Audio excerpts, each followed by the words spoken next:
So there is that real sensation of like presence that you get when you're in VR that you just cannot get from a regular voice or video call. That is the incredible, amazing thing that social VR can do that you just don't get from video sharing platforms. That's something that I really try to explain to folks that have never experienced VR, but I know would benefit from it, especially like if they're homebound for whatever reason. Like I think that everybody who's stuck at home should have a VR headset. Welcome to Invisible Not Broken. Today we're talking about VR, accessibility, and the social aspects of virtual gaming. Our host Monica is joined by artist and disability advocate Sunny Ammerman, who lives with septo-optic dysplasia as well as other rare disorders covered in this episode. Do an episode catch-up thing because I miss you, and I know, it's been way too long. I was so excited when I saw the MetaQuest 3 come out because I'm like, I'll get to talk to Sunny again because I have really good excuse to like chat with you. Are you gonna get one? I already did. Are you kidding? I have no self-control. What? Who do you think I am? I've been saving up money to be able to do it, and I'm so excited. I really for you. can't afford it, but I'm gonna do it anyway. That's where I was. Yeah, I was like, I really shouldn't. To be fair, like I did not buy the Apple one. If it was like $1,000, I would have bought it. Yeah. I would have found some way to like scrape and scrimp and like find some way to get it. But for $3,500, it doesn't last for 2 hours. And that's the baseline one. Wow. The base is like that low, and it's mostly an AR machine. It's not a VR. And I was like, I still love that. AR is my dream right now. Like, oh, absolutely, yes. Right? Like, could you freaking, of course you can imagine. That's why I'm talking to you. Because you're the only person that can geek out about this stuff. Because my family's like, can you stop? My kids don't even like the MetaQuest. I'm the only one who uses it now. Like, my kids hate it. More for you? I was so mad when I first got it because they were obsessed with it. And I was like, no, it's my turn. My turn. Can we talk about that for a moment? I'm like, wait, no, I'm the sick person. That always done. And somehow the controllers, I have never seen anyone in my house put a battery in that controller. I'm the only one who like does it. Like, y'all can actually get to the batteries.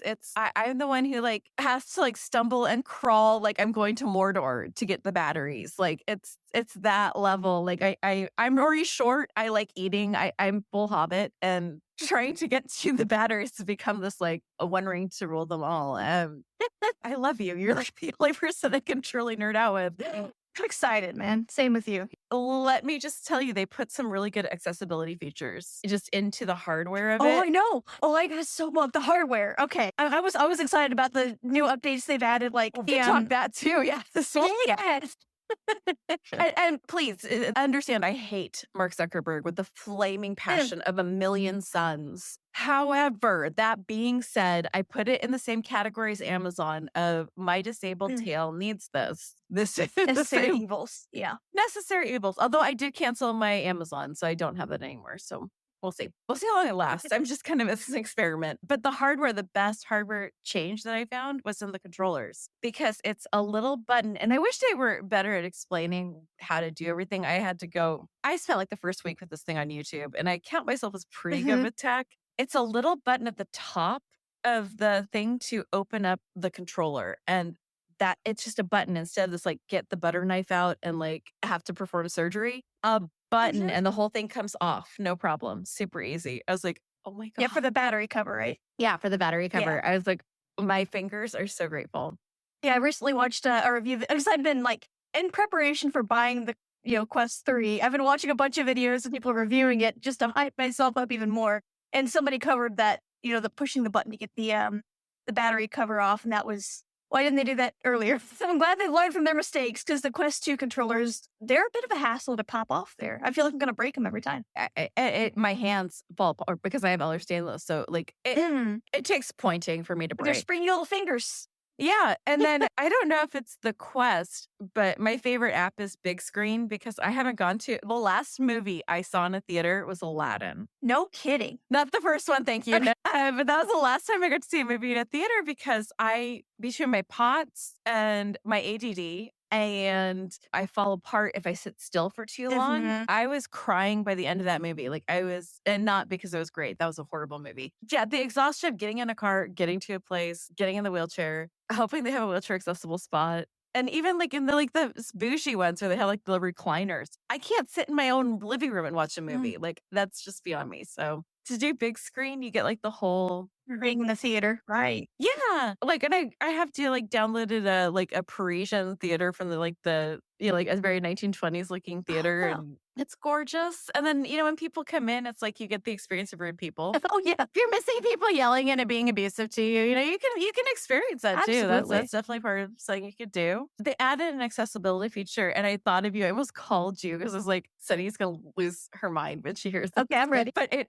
if you go, and you have to kind of go deep into the controls of it. But you can do a tilt, so you can do bed tilt, so you can lay down and No. watch it. They added that natively?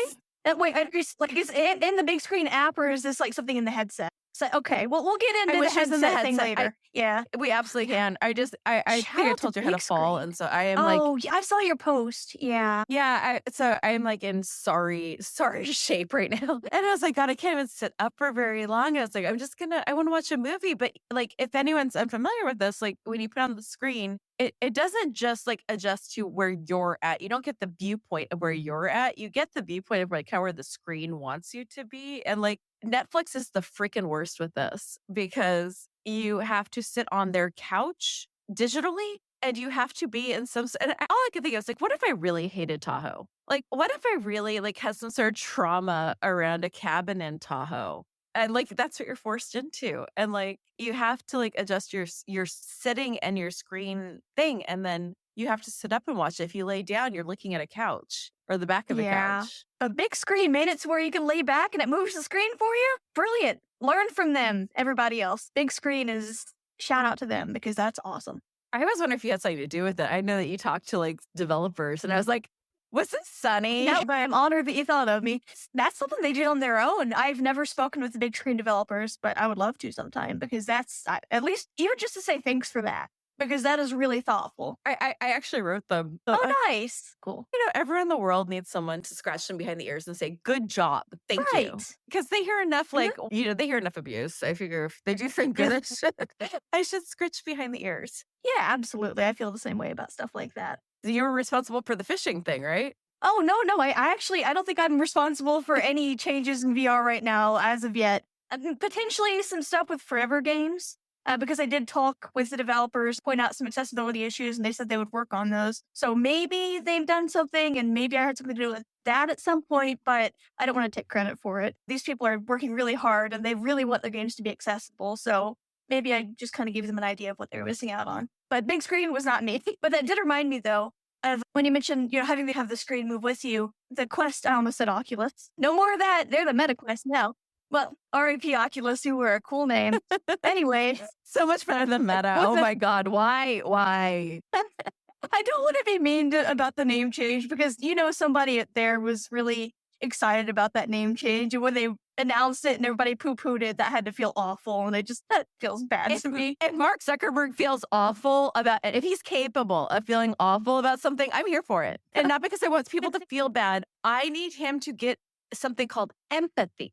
Not sympathy, empathy. I need him to actually be able to feel bad about his choices. Mm. Yeah, he's definitely making some crappy decisions. And then Elon's like, hey, hold my beer. Anyway, speaking of crappy decisions, X did worse. I thought Meta was the worst. And then X came in and I'm like, wow, y'all are just, if there's a brand you put a lot of money into with recognition, you are just going to destroy it. Okay, cool. Yeah, it's been a strange trend in Silicon Valley right now. But anyway, speaking of bad choices, in the MetaQuest headsets, there used to be a feature called lie down mode, where you could actually turn off tracking and lay down and have things automatically reset to where you were. And it worked with most apps. Like you could just lay back and be in, whatever app you wanted to be in, and it would automatically reset so that it would be in front of your face. So folks that were bedbound could have more accessibility, at least within the Oculus home menu and stuff like that. They took that feature away like a year ago, and they haven't brought it back yet. We're working on this. One of the people in my support group that I host, which I'm sure we'll talk more about that group later on, but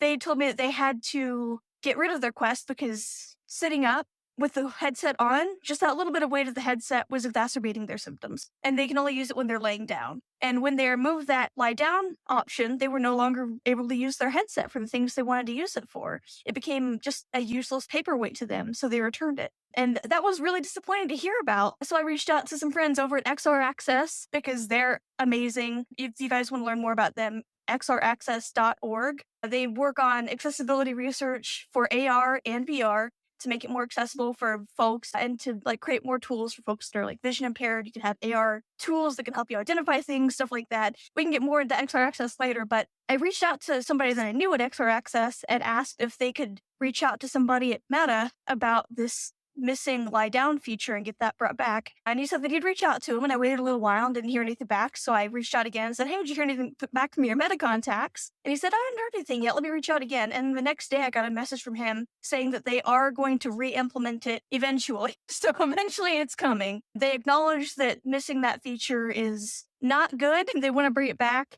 It's not here yet, but hopefully one day they will bring it back. That is one issue that, that I'm really passionate about. I want everybody laying down to be able to access VR because it can really help with isolation and loneliness and even physical therapy. I think I've rambled long enough about that. Go on. If you ramble, I am in so much fucking trouble.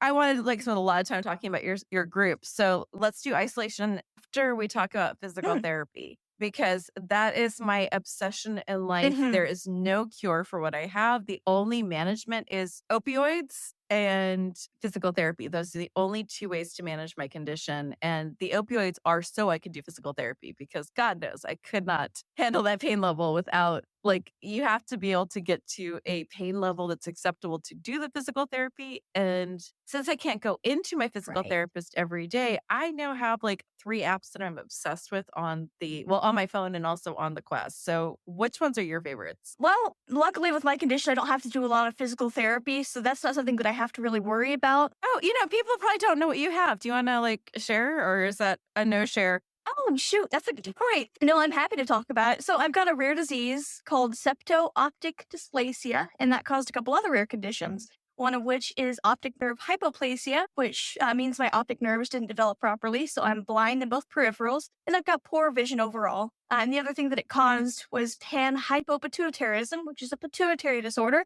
The pituitary gland is the part of your brain that tells the rest of your body what hormones to make, how much, and when. Mine doesn't function properly enough on its own, so I had to take a lot of hormones and medications to replace those missing hormones. And, it keeps me alive, helps me to function, but as good as the treatment is, it is not perfect. It is not completely analogous to what a normally healthy person's body produces throughout the day. So I sometimes deal with debilitating symptoms of fatigue, brain fog, weakness, stuff like that. And then, of course, there is a litany of metabolic issues that comes with not having a functioning pituitary gland. So I have to stay on top of nutrition and exercise, making sure my electrolytes are balanced. Due to the panhypopituitarism, I've got secondary adrenal insufficiency, which can be life-threatening in an extremely stressful situation where somebody's body would normally be producing cortisol. My body doesn't know to do that. So instead of being able to regulate the, bodily functions, if I'm in an extremely stressful situation, like for instance, a car crash, my blood pressure could drop suddenly. I won't be able to regulate my electrolytes. Within 30 minutes, if I don't receive an injection of Solucortef, which is a steroid injection, I could experience brain death, coma and brain death within 30 minutes in an extreme case. So adrenal insufficiency can be fatal. Fortunately, my condition is handled very well. I've had adrenal crises a few times in my life, never extremely, an emergency situation. I've been to the ER to get IV steroids and stuff to treat it. Luckily, I've never been close to death. Hopefully that will never happen to me. Unfortunately, due to the fact that adrenal insufficiency symptoms are so vague and hard to pin down, a lot of times when somebody with adrenal insufficiency goes into an ER with an adrenal crisis, the ER staff will take a look at the fact that they're sluggish. They may be having a hard time with motor reflexes. They may seem like they're drunk, and they will assume that they're on some sort of substance, and they won't get the proper treatment they need. Sadly, folks with adrenal insufficiency have died because of this. So I'm always trying to raise awareness for, the fact that adrenal insufficiency exists. And I've talked to my local EMS workers about the fact that adrenal insufficiency is a thing, and I've got it, and what to do in that situation. And they looked at me like I was a Karen. I still know what some better words I used to describe that. But they, I was just trying to, save my own life. I was very polite, of course. But anyway, they don't like being told how to do their jobs. But the point I'm trying to make is I try to raise awareness, and I hope that sharing that information will help, make sure make you more aware of the situation as well. I wear a medical ID tag that says that I have adrenal insufficiency in case something like that happens. Doing everything that I can to raise awareness for that. But long story short, my body doesn't function well enough on its own, and I'm just doing my best to carry on. physically, it can impact me, like with when I mentioned the weakness and the muscle fatigue, stuff like that. Sometimes it can make it really difficult for me to get exercise when I need it. And exercise is very important considering all the metabolic issues that come with having a pituitary disorder. So it's just one thing feeds off of another thing, and it can get very frustrating. Overall, they handle it well, and I'm really good at coping with it. I had a great therapist that taught me some great skills. Shout out to Julie. I miss you. Do share this. We are heading into the 2024 election. Share some skills. What are some of the skills so that we don't all suffer from adrenal fatigue by like November? No kidding. Well, this is going to sound really cliche, and I'm sure you've heard it before, but I'm not lying when I say that this has probably saved my life. And that is just practicing gratitude. You know, sometimes things can seem really dark and you're struggling and you can't see past the end of your bed, let alone the end of tomorrow. Feels like it's going to last forever. But everybody's got something that they can be grateful for. Even if it's just the fact that you are alive and able to see to the end of your bed, you know? Even if it's something that small, just having that practice of gratitude, you will see more and more light, the more gratitude that you are willing to acknowledge. I am extremely privileged. I am so lucky to have a wonderful support system. I've got fantastic friends. My partner, Justin, is incredible. I've got so many things that I can say that I'm grateful for. I know that some folks might find it harder, to find things to be grateful for, but if you can find something, latch on to that and don't forget that you have that, and just you can find things to be grateful for. And that practice of gratitude really, really does help. I believe you. That's been one of the only things that got me through a lot of dark stuff. That's very helpful. Does that change, like with what you're dealing with? I assume jump scare games, they need to be off your headset, but also there should probably be better warnings on things. They were getting better with like the flashing lights and the warnings for flashing lights. I'm just wondering what else they could do. And like we're going to talk about physical therapy. So like what physical therapy apps are you using on the Oculus? Mm-hmm. Yeah, well, and just in terms of like scare jumps or jump scares, things like that, those things don't really affect me all that much. I'm sure that if I was exposed to that kind of shock too frequently, it might, cause me to have to take a little bit of extra hydrocortisone medication. Like whenever we go to a theme park, I love riding roller coasters. Like Orion at Kings Island, the tallest, fastest roller coaster in Ohio. And I think it's record breaking. We rode that 5 times in a row, or not in a row, but 5 times throughout our visit to Kings Island one year. And I did take extra hydrocortisone. I stress dosed. Stress dosing is a term that means you take extra steroids to make up for your lack of cortisol, just to make sure I wasn't feeling absolutely sick and miserable and dead the next day. And it got me through. But normally I don't think I have to worry too much about jump scares. I hate them. I will not. No, life is scary enough. Thank you. I'm raising a teenager and a young adult. I'm scared all the time. I'm good. No, that's fair. I want fuzzy little kitten games. I want games where I'm like, if you could put me in Scotland with the cows, where I can sit on a rock and watch streams, I want the cozy games. I do not want to be frightened. I was so mad. They had the new cat game. It's like this like super kawaii, cute little game where you're like at a cat rescue or something. And it's just like these little kawaii cats. And you're supposed to be able to play with them. And I'm like, this is totally my jam. I want this. It's a big thing on Nintendo Switch. And I'm like, oh my God, it's in VR. I can VR snuggle cats, which by the way, someone's going to be, she heard cat and she's like, a cat other than me? Other than me? No, mommy cannot do that. So I got the game and it was so inaccessible. I'm like, there's no reason this game should be inaccessible. Like I could not get past the menu. Really? No, because they wanted you to reach things. And I'm like, I'm sitting. I'm not going to get up and stand and reach things. There's no like reaching with a laser and having it teleport to your hand. So just in the menu, they're like, grab this button thing. And I'm like, I am stuck in bed. I can't move. And if I reach my arm too far over that way, it's going to pop out. And so like, fuck it. I'll just try it. Let's see if it pops out. And so I tried to reach it and I was still a good like 4 inches off. I'm like, how long are people's arms? Like, am I just that short? Oh, no. But like, to me, it's like, if I'm going to do a game development, which I would love to do, I would love to go back to school and do game development because I have so many game ideas. I'm obsessed. Why wouldn't you make your menu like you have to do these things to start the game? Why wouldn't that be like, why wouldn't you play test that with a 5-year-old? Why wouldn't you just put a headset on a 5-year-old and go, okay, tell me when you get confused? Or put it on a 46-year-old and ask when you get confused. Forget it. The 5-year-olds are smart now. Never mind. Bad idea.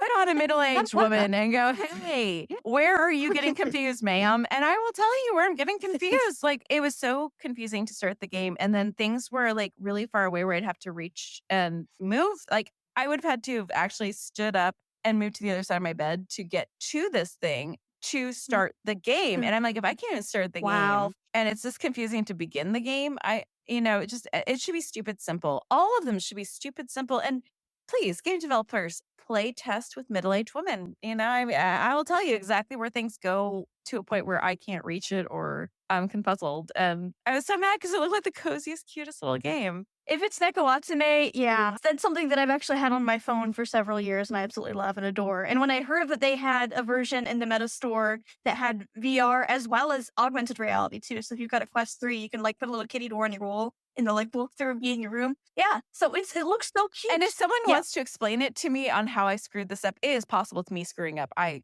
do it daily, hourly, minutely. Okay, so for your physical therapy ones, which ones are your help you out with physical therapy? Supernatural is pretty good. Oh my God, the last time you and I talked, they've added so many accessibility features. They listen to us. I was going to ask you if you're using it. Yes, I can now do it in my wheelchair. Yes. Oh, it's fantastic. So when we first got started with Supernatural, they did not have very many accessibility features at all. Now you can play it while sitting down, so you can turn off the squats. If your legs are hurting, you don't have to do your squats. You can play while sitting down. You can play with one hand. It gave us the one-handed mode. Now they have a new exercise called knee kick or knee lifts, which is actually just did one of those and they're awesome. But if you can't do that, they've got an option to turn that off so you don't have to do those.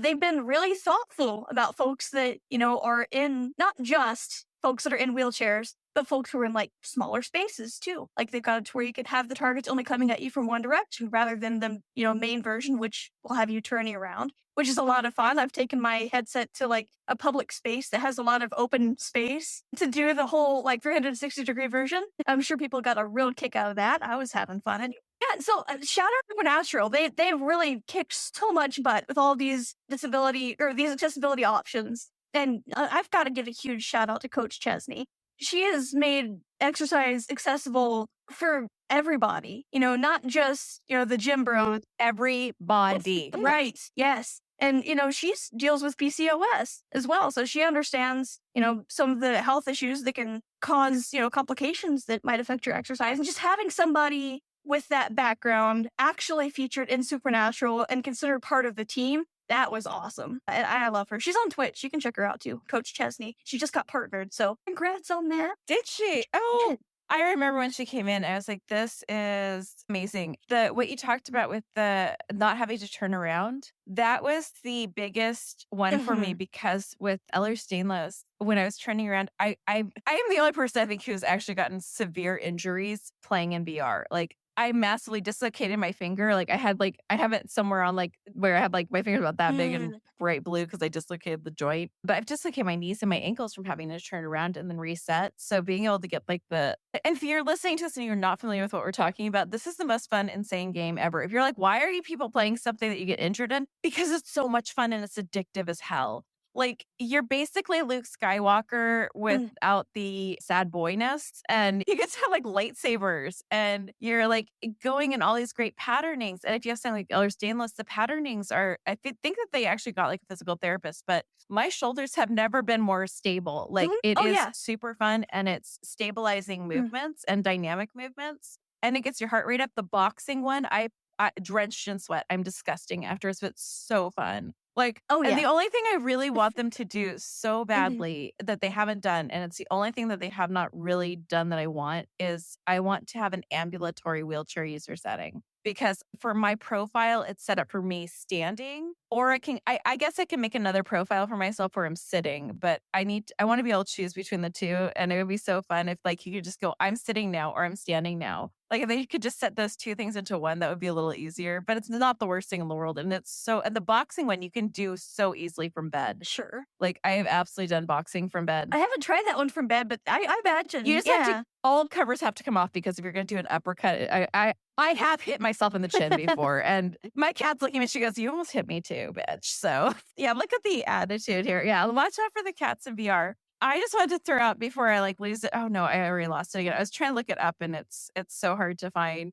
But there's a new app on here that is like one of my favorite things ever, because I feel like it was designed for disabled people, and it's not. Oh, Exponential. It's a new one, and it basically pulls in like Stretch It Labs. It's all the little like boutique fitness things. You start out in the middle of like a little bougie shopping center and you choose which ones. Now, what it does that's super cool is wherever you are facing, that's where the instructor is. So if you're laying down, the instructor's on the ceiling. If you flip over onto your side, the instructor is now in front of you. The instructor is always wherever you are looking. Okay, so it's like fixed in your nice. And there are so many from bed workouts you can do in that with the Pilates. Like, because I get stuck in bed all the time. And like that one and Ragnarok. Oh, Ragnarok's so much fun. It's a rhythm game for folks that don't know. I've played rhythm games before, but this one I'm disgusting afterwards. I am sweaty and gross, and it's super fun. And it's also the problem with rhythm games is usually the upswing, because when you're in bed, it's hard to do the upswing. But this is down, down, down, down. Like you're bam, bam. Yeah. Yeah, basically you've got like 4 small drums in front of you. Yeah, and you've got in each hand, you've got like a hammer, and you just hit the drums.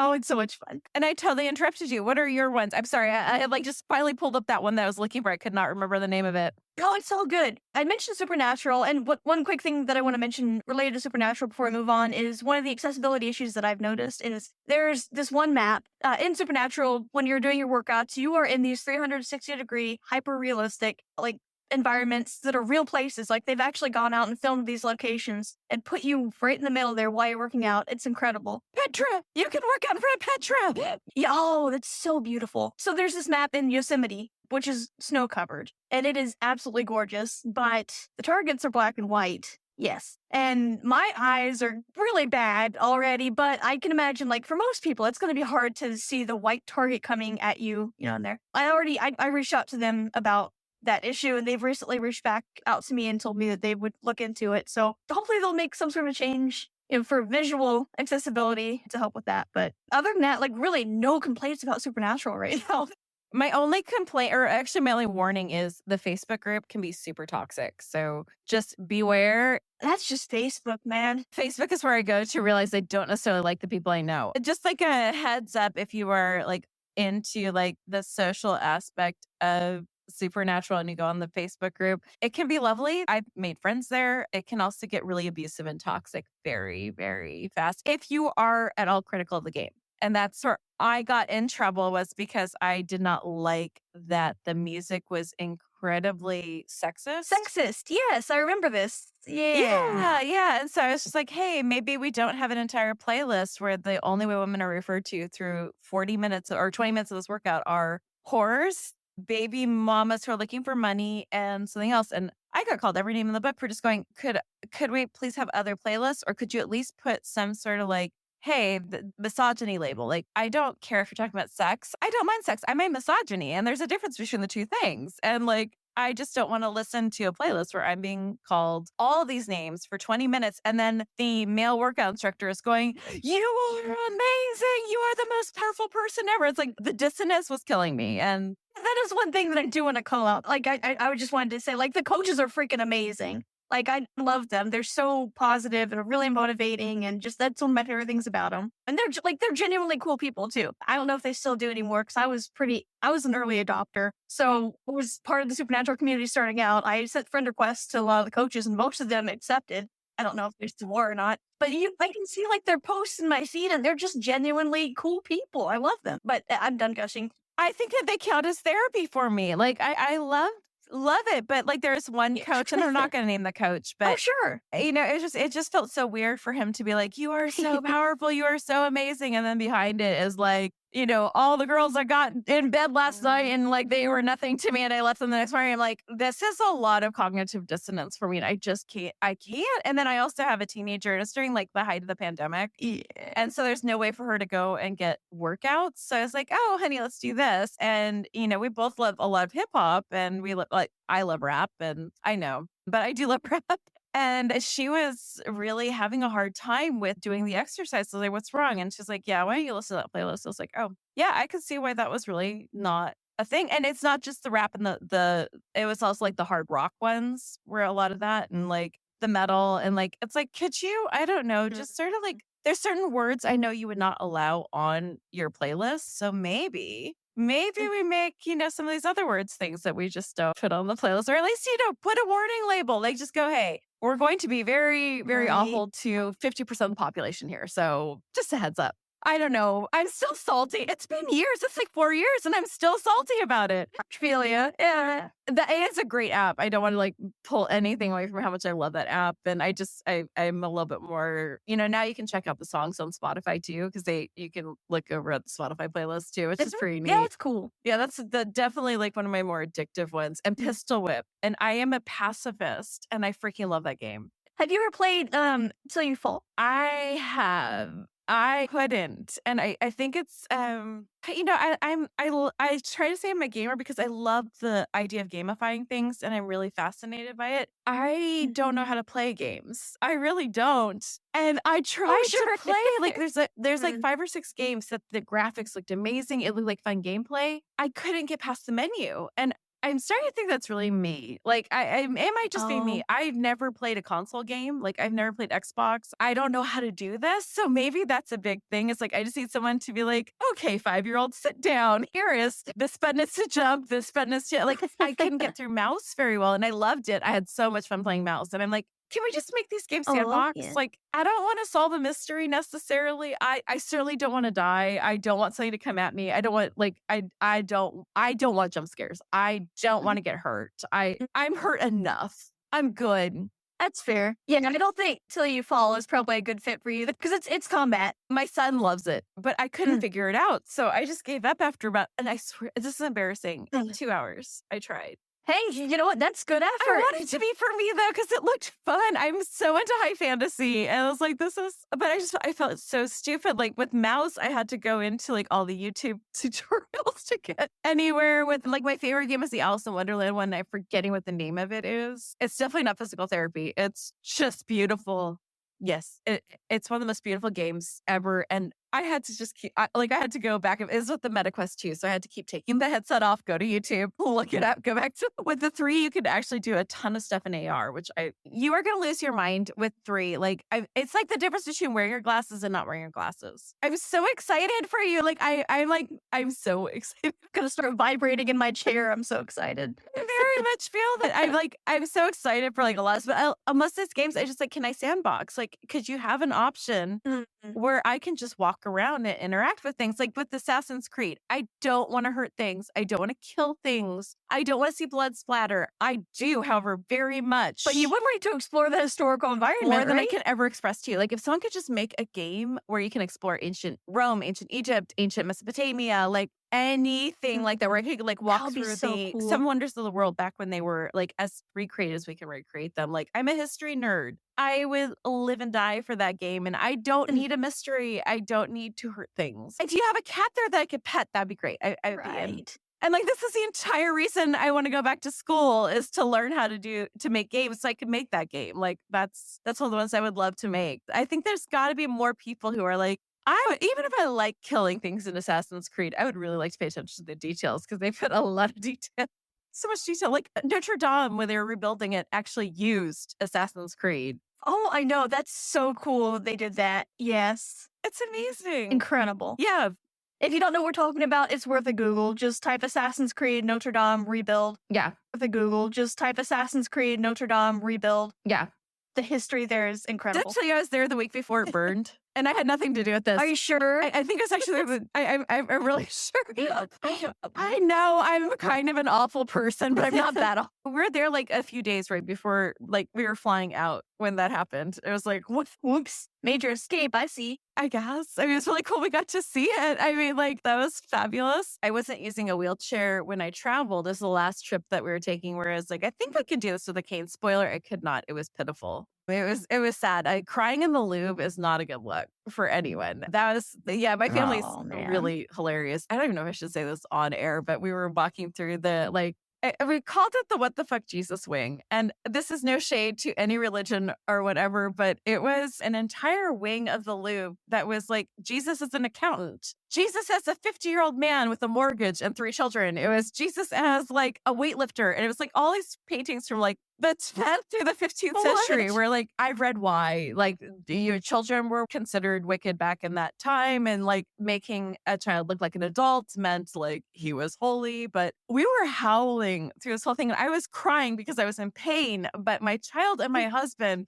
were just like, look, it's an accountant as Jesus. And we were like was laugh, cry, howling through this thing. I mean, the poor like security people who understood what we were saying were like snickering and laughing, and it was a whole moment. Sorry, that was very off topic. No, that sounds absolutely beautiful. Thank you for sharing that moment with me because that You're is very welcome. beautiful. We took my child took all these pictures of like Jesus's weightlifter, and I swear there was like this like baby Jesus that looked like it did not miss leg day once in the womb. Like it was Lost baby Jesus. I don't know what prototype of raw was there, but man, like a 6-pack baby, and then there was one looked like he looked balding and very, very upset. So the moral of the story is I'm very sorry. I did not mean to be disrespectful, but I was in a lot of pain and we were just trying to have a good laugh. And wow, I'm going to get a hate mail on this one. But I feel like someone out there, this is for someone in particular who's like, I get it. Yeah. Oh, me. Yeah.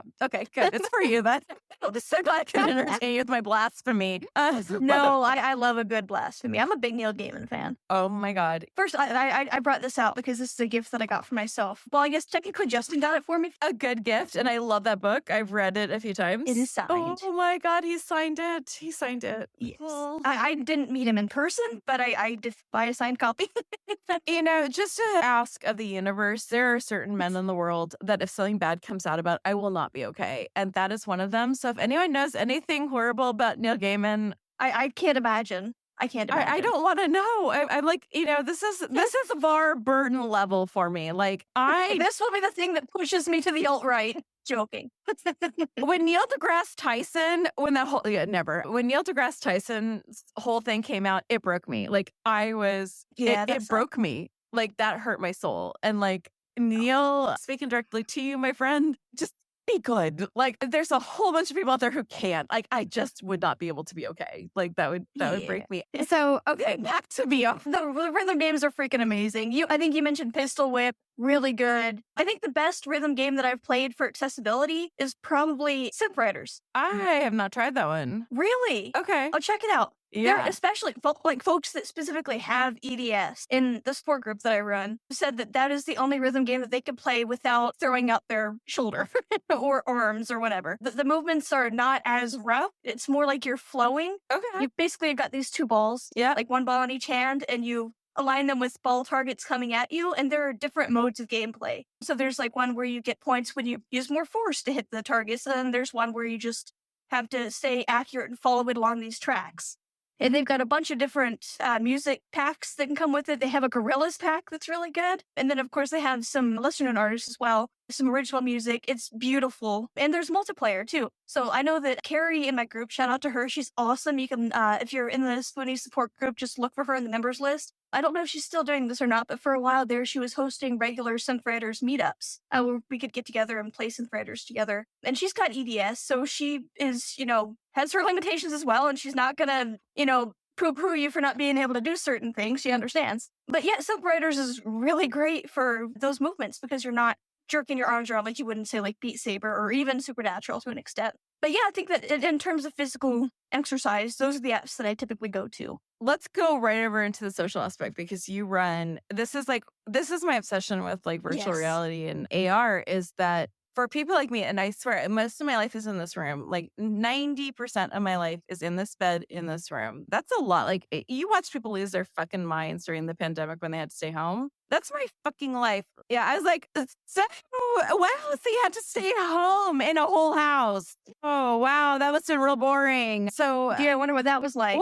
Oh, wow, I'm sorry. Yeah. No, seriously, though, I'm sorry. That's really rough. And I know how rough it is what I'm trying to say is empathy. I get it. I'm really sorry. That sucked for all of you who are just discovering what it's like to have like serious limitations on your movement. So when you have things like virtual reality, we now have this possibility of working from our beds, from getting to interact with each other, but not just like this where, Sunny and I are talking from like across the country right now, but it's like we're seeing each other on a split screen. This is like where we get to actually be in a room together and interact with the things in that room together and talk to each other like we're in a room together. It's a very different experience. Like if you've never played with virtual reality and you want to feel the power of it real fast, watch a documentary that was made for virtual reality because you're actually looking in someone's eyes while they're talking to you. And it's an experience. It's eye contact. impact.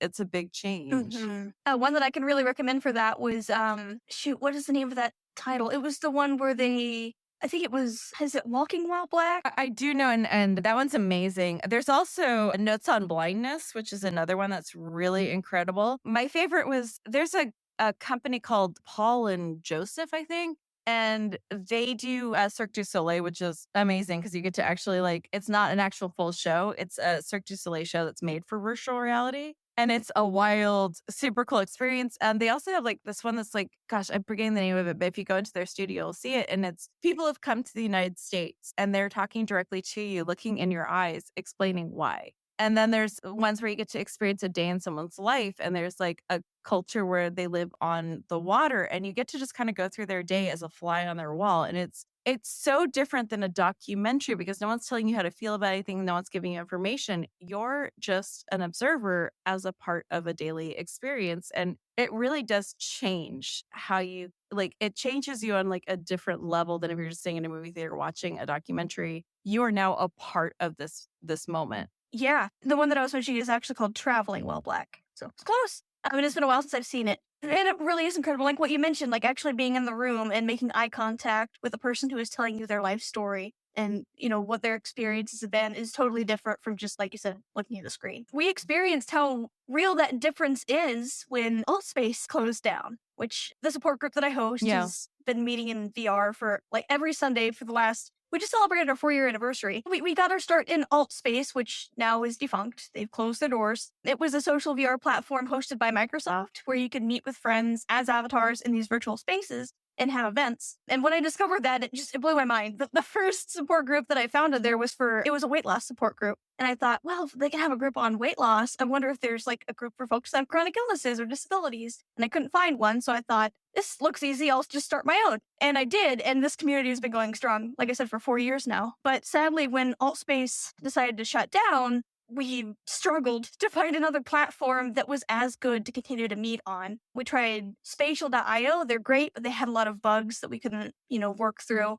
We tried Horizon Worlds, but at the time, they didn't have any moderation tools whatsoever. So there's no way we can have, a public support group event with open doors without having a bunch of trolls and kids, just spilling in and ruining it for everybody. We tried, I tried a few other platforms. I actually hosted a small support group for folks with disabilities in Innerworld, which is a mental health focused platform. I'd recommend it if you're interested in learning actual CBT and DBT, actual therapeutic tools to, deal with mental health issues. They're great, especially for recovery. But I couldn't have my group on there because they want to make it such a, safe platform. They have a lot of rules that just, it made it difficult for me to actually host my group there. So unfortunately, we couldn't find any platforms that were as good as Altspace, sadly. So we decided to have our meetups in Discord every week until we can find a better VR platform to meet on. Because we didn't want to, not have group meetups anymore. So we didn't just voice chat. We didn't have to have cameras on, but folks started turning the cameras on. That was cool too. And we could see each other face to face that way. But I could tell over time that it was kind of losing its spark. We weren't getting that same sense of presence that you get when you're in VR. We were happy to hear from each other, of course. And of course, we kept coming back because we wanted to hear how everybody's week was going, check in, sharing our struggles and our wins. But that sensation of actually being in the room with your friends was gone. And I feel like that had a negative impact on the group's morale. The group's still there, still strong. They're my chosen family and I love them. They're amazing. But I could tell we were all getting really tired of just video calls. We had that Zoom fatigue in Discord. Oh my gosh, yes. So there is that real sensation of presence that you get when you're in VR that you just cannot get from a regular voice or video call. Luckily, we just had our first actual meetup in VR again for the first time in forever. Excuse me, sorry. We decided to move over to Horizon Worlds because they've gotten a bit better. They're making improvements. They don't quite have moderation tools yet. However, they do let you add some scripting to your world so you can make custom games and stuff in Horizon Worlds. And something that folks have figured out that you can do is you can create moderation tools. So I could basically point at somebody and send them to a ban box, which will take them away from the support group meeting space and put them somewhere where they're not going to bother anybody. So we have that functionality now. So we decided, let's go try Meta Horizon Worlds, give it a shot. And we had a great meetup again, and being able to see my friends face to face, quote unquote, in person, as our digital avatars again, it felt like home. Just there's no feeling that's comparable other than maybe meeting somebody in real life. But that is the incredible, amazing thing that social VR can do that you just don't get from video sharing platforms. That's something that I really try to explain to folks that have never experienced VR, but I know would benefit from it, especially like if they're homebound for whatever reason. Like I think that everybody who's stuck at home should have a VR headset because you can get out and go to a concert. Like in Horizon Worlds has had several concerts. Last weekend I was hanging out with some friends watching Doja Cat shake her butt in my face. It was a great time. There was a really good Billie Eilish concert on there that I was deeply enjoying. That's awesome. That sensation of actually being with your friends in VR is something that you have to experience if you haven't yet. Highly recommend. If you're not sure about it, use a retailer that has a really good return policy. So you can get the headset, test it out. If it works for you, great. You can keep it. If not, you can always send it back. Just make sure you look into the return policies before you purchase because they are kind of expensive. But usually you can return things if they don't work for you. But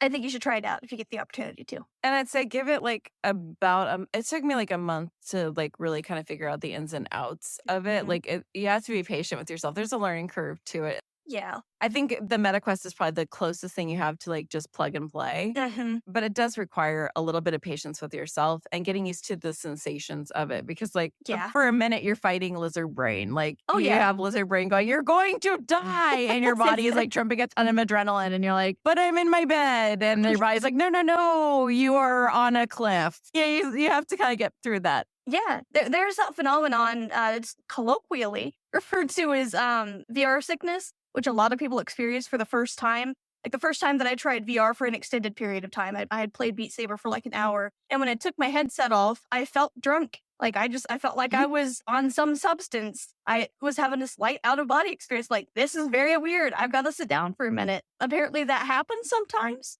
but it's like just your first time. After it passes, when you put the VR headset on again, it's not going to happen again. It's like learning how to ride a bike. After you've had that experience, it's just, you don't have to worry about it anymore. But sometimes it can happen to people. So just be aware of that. Don't freak out. It's pretty normal. But like once you start using it, like there's so many free things you can do. Like I'm on such a budget, and like YouTube VR is my obsession because I loved traveling. I used to absolutely adore it. I don't know if I'll ever get to do it again, but I loved it. And in VR, I can go along with someone to base camp at Mount Kilimanjaro. I can walk along Cinque Terre, which is like one of the places I would love to see. I will never get to see it, no matter if I can travel again. It's all stairs. There's no way. I would never be able to do these things. And people will take their really high level cameras and do these things, and I get to do them with them. And it's certainly not the same as if I was getting to do it myself, but I get to at least know what it looks like. And I'm a writer and I'm working on a new book, and I get to travel to those places. I can kind of like get some details for something. And if I want to ever travel somewhere, I can see how accessible it is. Like, feel like Japan might be, if I ever travel again, Japan might be the one, because wow, that's impressive. And Italy is definitely off the list because no, so many bricks on the roads and so many stairs. Yeah. I mean, I've gone to Italy twice, and I can tell you it was gorgeous and lovely, and the food was amazing, and the art was everything I've ever like Tuscany and Florence. Florence was probably one of my favorite places in the world, but that is not wheelchair accessible. Venice is a laugh. If you want to think about wheelchair access, that's hilarious. So it's good to be able to like, kind of like see things if you are having access issues and you're thinking about going somewhere. Using like Wonder. Wonder uses Google Maps, so you can actually walk down the street. Yeah, I have a lot of trouble with Wonder. No, there's nothing wrong with the app itself. I have a lot of trouble with like keeping my thumb and moving that way. And so that's not their fault at all. And it's a great app. It's just like puzzling places. It's one of my favorite apps. It hurts like hell to do. It's just that constant grab, pull, or moving the controller can really hurt after a while. But it's still worth it. Yeah, the small sacrifices that we have to make to enjoy life, If I want the full distraction, Puzzling Places is like my favorite app on the whole system. Like, and it was not that expensive, and I'm obsessed. And it's basically like, have you played it yet?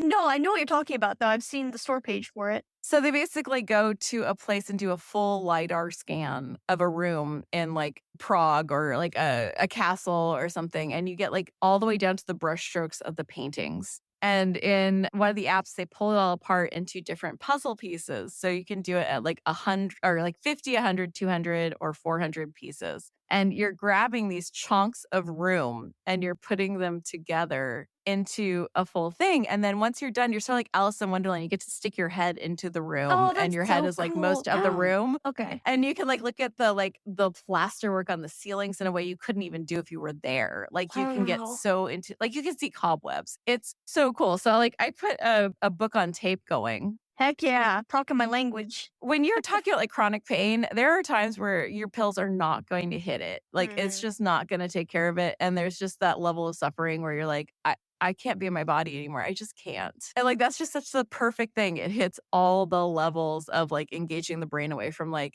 I don't like this feeling anymore. I feel like my grandma might love that Parkland Places app though. It's so cozy. Yeah. I mean, I would love it too, but I'm always thinking of things to share with my grandma because she loves VR stuff. And it's to your pace. You know, there's a lot of games where you're being moved along or there's stuff that you have to do at certain times. This is so your pace, cozy game. And it's so fun. The only note I have for the game is please make more rooms. Like I don't want to put together a railroad car. I want more castle rooms. I want more travel rooms. Like it's so fun. But yeah, I think you'd love it. Yeah, I'm gonna have to check it out for sure. Things like that where you can actually be immersed in a historically important area is so cool. One of the first things that I shared with my grandma when I was letting her experience VR for the first time was the Anne Frank house, which is another really incredible VR experience. If you ever get a chance to check it out, do it. She was absolutely floored, just in awe. She just wanted to sit there in the room and just be present in the space and take it all in.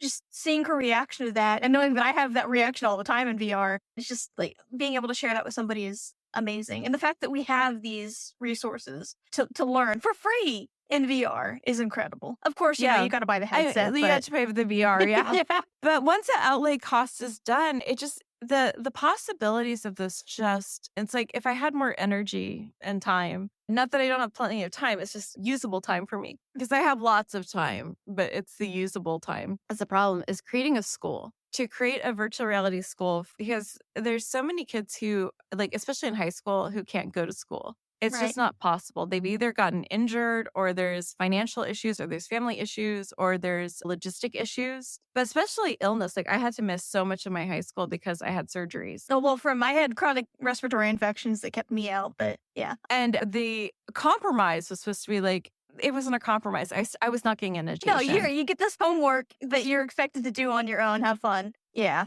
And this was before, may I be clear, this was right when AOL started. I am old. This is when you had to listen to the cat's mating Skrillex sound when you logged in. And kids, if you've never heard that sound before, find a fax number and call it. You'll yeah, it's the same number. It's the same sound. It was when your parents would yell at you for being on the internet too long because they went through, get this, a phone line.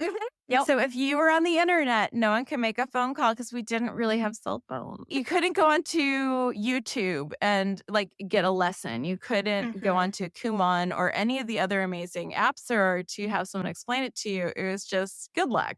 And what's really sad is my son is in his 20s and his friend had an accident and I don't think he broke his back, but it was pretty close to breaking his back and he was out of school for months. And they would just kind of send someone over to give him tests once in a while. And that's not an education. No. So my theory is what if we had a virtual reality school and kids could go to that? We could have like, the best teachers, college level even would be amazing. We have Outlier for online college, but what if it was a virtual reality thing because all of us in wheelchairs know how impossible it is to navigate a college campus in the winter or rain or sit in a stadium with our laptops on our laps. So to have an actual educational setting where you get to have that experience like you were just talking about, of being in a room with people. We all know how bad Zoom was for education. It was a necessary thing, it's the best option. But what if these kids are actually in a room together with their headsets and they're able to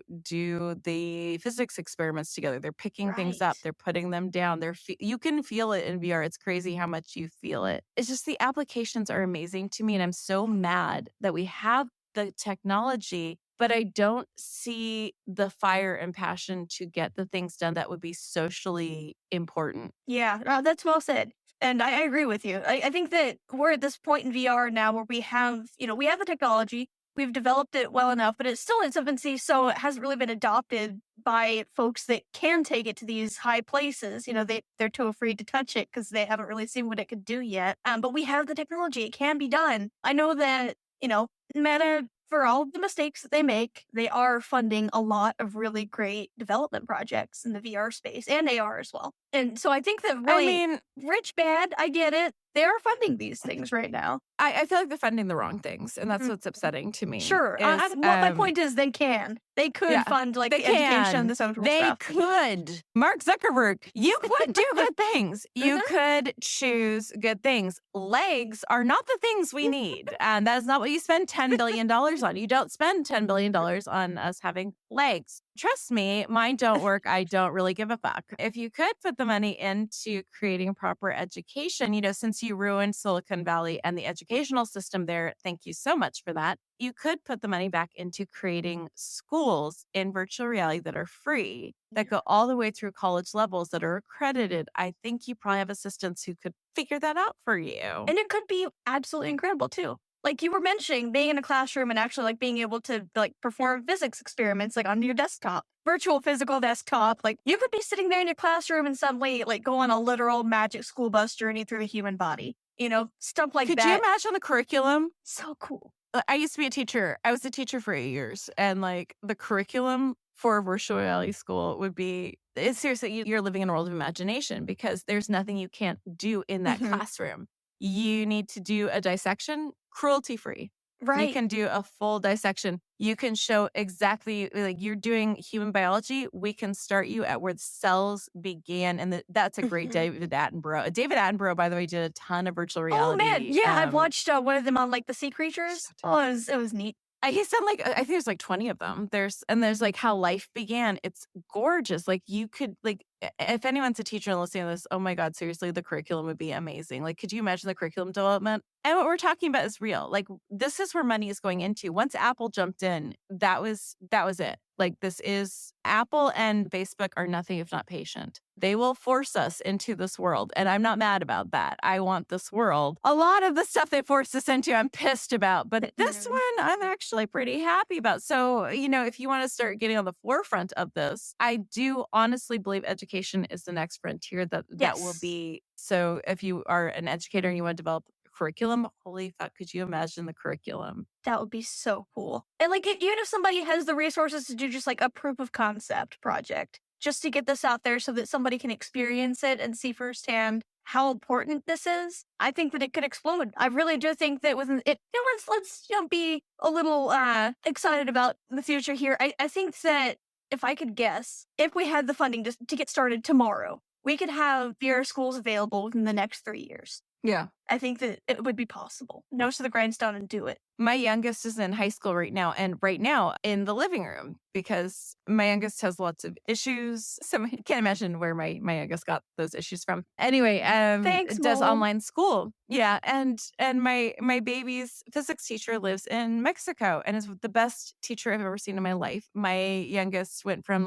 I don't know how I feel about science and math to I love physics so much. It's my favorite class. But this teacher lives in Mexico and my kid gets to learn from that teacher. My child's art teacher works at Pixar. And it's just these incredible teachers. I have not met a single teacher in this school that is not jaw-droppingly committed and amazing. And what they're doing is kind of a prototype of what we're talking about because while my youngest is in class, they have a meeting place on the computer and there's sofas, there's the classroom, they all hang out, and my youngest can watch their avatar move around that room and interact with other avatars. And so it's a prototype of what we're talking about. It's just not in virtual reality yet, right, but it is what we're talking about just without that next step. And I can tell you how much my kid is obsessed with that classroom.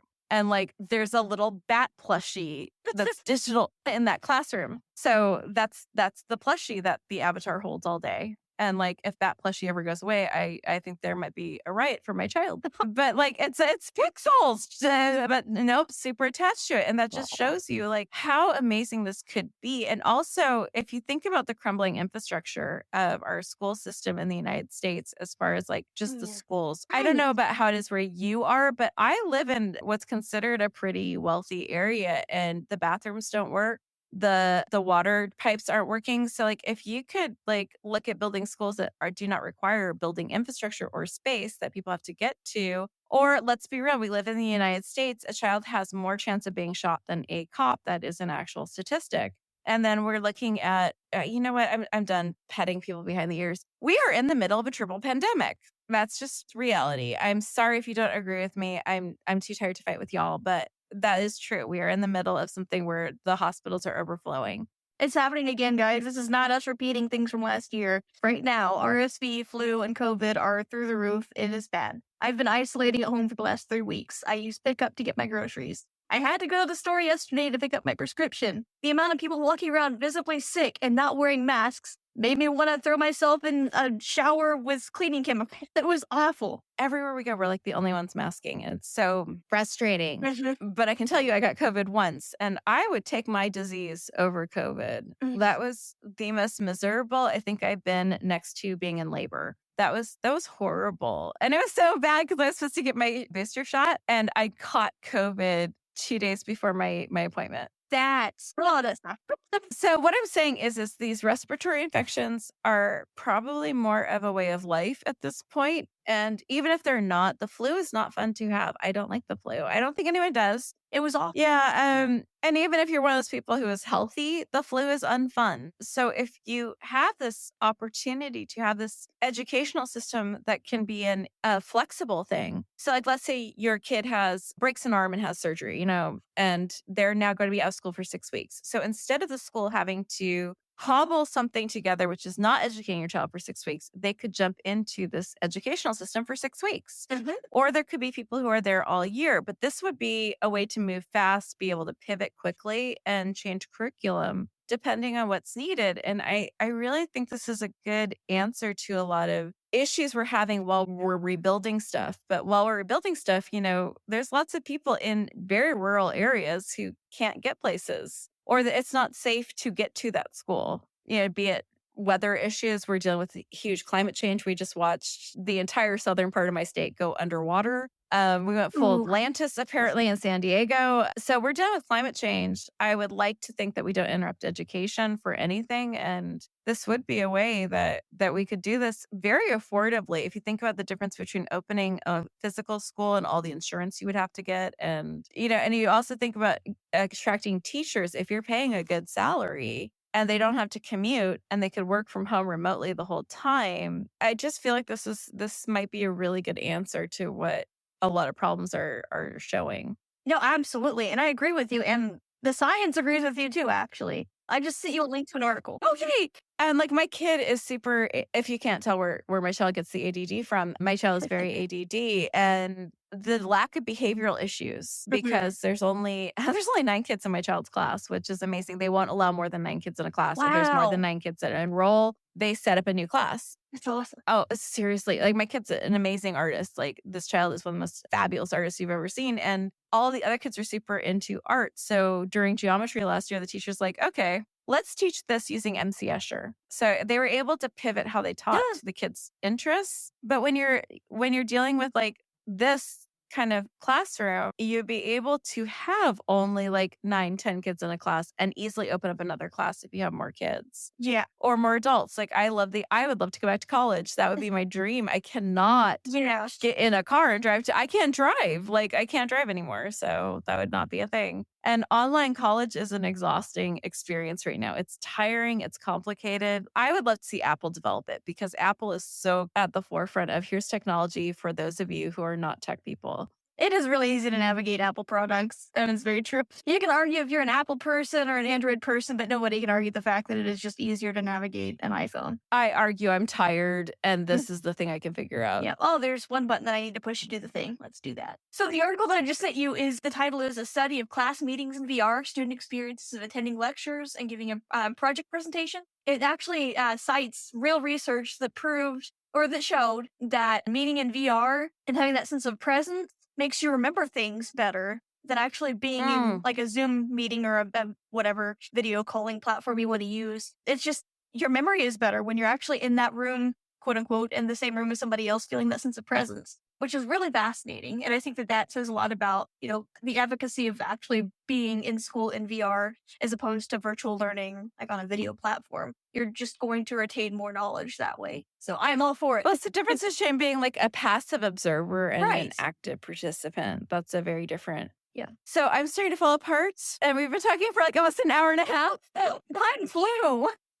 I miss you. I just want to shout out the group if that's okay. And if anybody wants to join, you're welcome to. We've got a website, sponyvr.com/support. We'll take you to the page that explains what our support group is and how you can join us. We've got several chat rooms that you can just hang out and use a text chat to communicate. We've got one in Messenger and then one in Discord. And then we have a Facebook group. I'm not on Facebook a whole lot, but you can still join that way and I'll check it out. But you can connect with other spoonies, folks that have chronic illnesses, disabilities, or anything that impacts your ability to function day in and day out. We do meet every Sunday at 7 p.m. Eastern Standard Time. We're doing alternating weeks in Discord and in Horizon Worlds. So if you can't make it to a VR meeting just because you don't have a VR headset or you don't feel like putting the brick on for a week, I understand that. You can meet up with us in our Discord meetings, like I said, every other Sunday. And we have a Google Events calendar up on that website the URL that I shared before that shows when all of our meetings are and where we're meeting up at. We also have movie nights on the last Friday of every month where we meet in big screen, which you mentioned before, and watch a movie together. Oh, when's that one? That's the last Friday of every month at 7 p.m. Eastern Send me Standard an Time. invite for this month. I want to go. Okay, sounds good. Yeah, I'll do that. And then on the second Tuesday of every month, we're going to be doing art therapy in Vermilion as well. And Vermilion is an oil painting app. Oh, no, that's one of my favorite apps. Please do a quick explanation on this app. This is like art joy. Yes. Yeah. So Vermilion is a beautifully done simulation of oil painting in VR. You've got your canvas in front of you. You've got an entire tool set, an easel full of all the colors of paint you could ever need or want. And then all of the tools, different types of brushes. You got the spatula scrapers and all that stuff too. You could make a full-on Bob Ross painting in the app. And they actually do have a little menu up where you can bring up Bob Ross tutorials within the app and watch them. And you have access to, find painting tutorials to follow along with. And it paints so well. It is very, very, very similar to actually painting in real life. I paint in real life. And I can tell you firsthand, this is an excellent simulation. And I highly recommend it. They also have a multiplayer version where you can invite your friends to come join you. They do have a limit of 4 people to each room. So when we do our art therapy thing, we're going to actually meet up in Oculus Voice party chat so we can have more people painting together. But only 4 people can be in a multiplayer room in Vermilion. And they also, if you have a Quest 3 with the full color pass-through, they have an augmented reality pass-through mode where you actually have your easel and your tools and everything in your living space that you're in right now. So you can paint in the comfort of your own home with no cleanup afterwards. You can spend all your spoons on a painting and not have to worry about your paints drying out afterwards because you're too darn tired. Put them away. I get it. And no cost. You don't have to pay for So you have to buy the app, but it's less than a small tube of titanium white. It is not expensive to buy the Vermilion app. It is very expensive to buy the canvases, the linseed oil, the brushes. This is an affordable way to paint. Yes. Yep. And you pay for it one time and you got the app. It's great. Not a subscription. Right. And the developer of Vermilion is really receptive. He responds to the community all the time. You ask a question, he will answer. He's incredible. And it's just one guy that made this app. I don't know if you're aware of that or not, but I didn't know that. It's incredible. So shout out to him for that. But yeah, Vermilion's awesome. And we're going to be doing the art therapy of the second Tuesday of every month. So I'll post the join codes for movie nights and art therapy and stuff in our organizing VR meetups, Facebook Messenger chat, as well as in the Discord. So that's how you can join us for those if you want to. It's a great community. Like I said, my chosen family, incredible people. A couple of the members have even had kids over the years. And to just being able to kind of be a part of their lives and watch their kids grow up from a distance has just been blowing my mind.